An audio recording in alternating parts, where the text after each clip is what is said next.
This is Mike Devereaux. I was 5.5 years old when he came to the Orioles.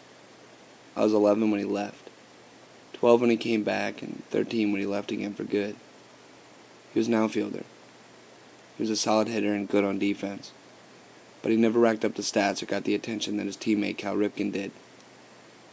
When I was 9, Devereaux finished 7th place in the American League MVP vote. Cal got first place the year before. In his 11-year career, Mike Devereaux played for 8 different teams. Cal played for 1 for 20 years. Mike was always close to fame and glory, but he was never Cal.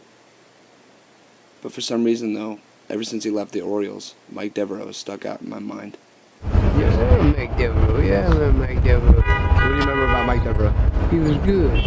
Yeah! What do you remember about Mike Devereaux? He was a badass batter. For real. He was a bad batter.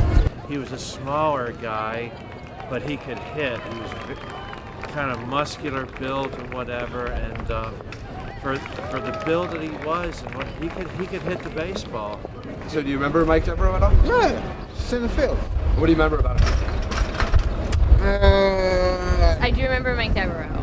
I think he was a... Yeah, the name sounds familiar. Yeah. Do you remember anything about him? He's the outfielder, I think. I think he retired maybe, I don't know if he retired, but he played 6-7 years ago. After you start playing, I think you got sick. Yeah, you got, what, 80?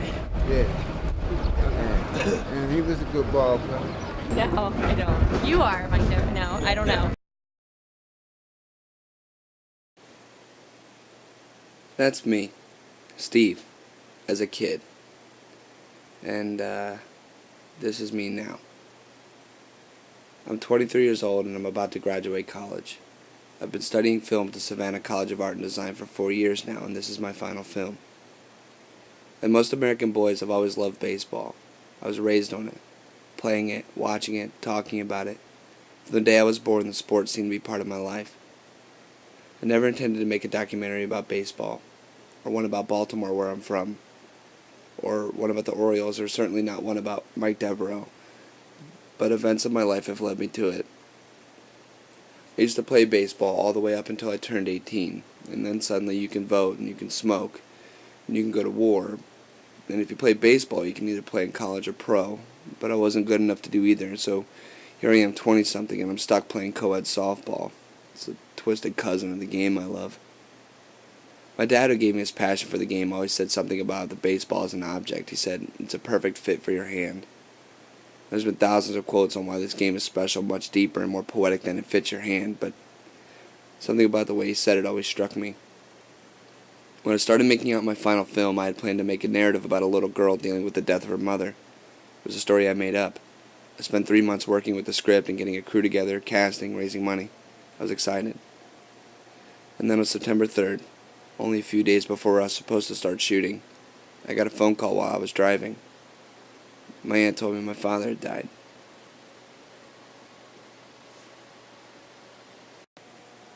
All the years growing up, my father and I had good times and bad times. And it's been said before, but my father and I had baseball. We could talk about baseball. It was a constant thing. It was always there. This is footage of Camden Yards. It's where our team plays. Mike Devereaux used to play right field. My dad and I went to the very first game ever played here, right after the stadium was done being built. It was in 1992 when I was 9 years old. Here's where I sat. It's weird to say now. I haven't seen a game there in years, but this place felt comfortable. In a way, it was just a safe place where we could go, and just for a few hours, we were nothing more or less than a father and son. It's funny that you said you and your dad have a common bond with the baseball, because Michael and I do too. I loved baseball. I always did. I still do. I get season tickets to the Aberdeen Ironbirds, which is the local Cal Ripken team. And Michael and I go to that, and that is our common bond. It's like, we can fight about his curfew, and we can fight about, his spending habits and whatnot, but we always come back to having a good time at the baseball games. When I was 7, my dad was in the Marines, so we moved around a lot. And usually one of the best ways for a kid to make friends growing up is joining a Little League team, or in my case was T-ball, because 8 years old they don't let you play Little League quite yet. My father was a Marine captain and coincidentally the coach of my team. So getting yelled at from the sidelines wasn't the best thing for a developing child, I don't think. Sure, I mean, and baseball is, I mean, it's just all American. Goes with the apple pie, and baseball is, yeah, it's certainly Baltimore too. I mean, certainly big in Baltimore. The Orioles, yeah, it's an all American thing. Your dad used to love to teach you baseball. When you were just around 1 year old, he'd set you up in the hallway, and he would have you pitch to him, and he would call all the calls out like a big TV announcer, and you would just be so excited. And he would do the strike one, strike two, and you would like run down that little hallway as fast as you could. And then when you got a little bit bigger, he played outside with you. So ever since you were an infant, he played baseball with you.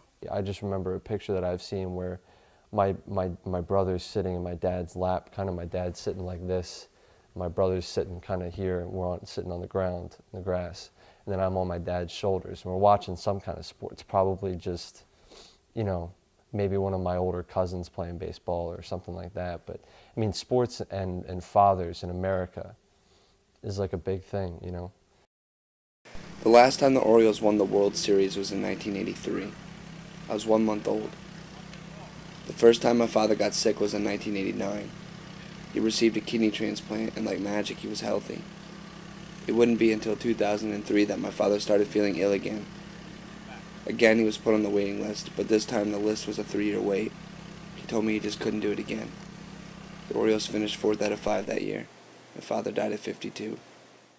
Disappointed that he didn't get a chance to maybe complete a lot of things that he would have wanted to have done. His illness prevented him from moving forward, and instead he had to just stagnate with pain, you know, and I'm very sad for him for that. You know, I was very excited when he got his transplant and he felt better, and he was ready to try more things, you know. And I think the second time that he got sick, I think he revisited his past and got closer to his family than the first time. I think the first time he was a lot younger, and he just had this spirit of, you know, I can conquer this. Whereas I think the second time around, I think he was more tired, and probably it was just harder for him to just keep battling back. And I think, you know, because I think the second time he talked to me more about when we were younger and growing up than he had in the past, and, you know, his memories and things like that. I think that baseball and music and all those things that your dad loved and wanted to share with you, it's just his way of just wanting you to enjoy life, you know. I think definitely when you lose your parents, then you realize that your life is different. You realize that you're a grown-up and that you can't, you know, there's no going back from there. I don't remember how old I was. To be honest, I'm not 100% sure I was at the game. I could have been at home, watching it on TV. I remember afterwards my father trying to brush it off, explaining it wasn't the end of the world. But it was summer. I was off from school. Mike Devereaux was at the bat, and he got hit in the face with a fastball. I remember him dropping to the ground. I remember the blood. I remember him coming back and playing for the team again, but to me, he never seemed the same. And do you know where he is? That's a good question. That's a good question. If you build it, he will come. I have no clue where retired baseball players go. I don't even know if he's still. I know he ain't playing. The last time he played for was. I don't even know the last time he played for. I would guess he probably owns the ball. Ask Cal Rogan. I bet you Cal know. Cal know everything. He's Baltimore City, believe it or not. The last time I really remember crying was at Oriole Park. It was 1997, and it was the playoffs. In fact, it was the last time the Orioles were in the playoffs.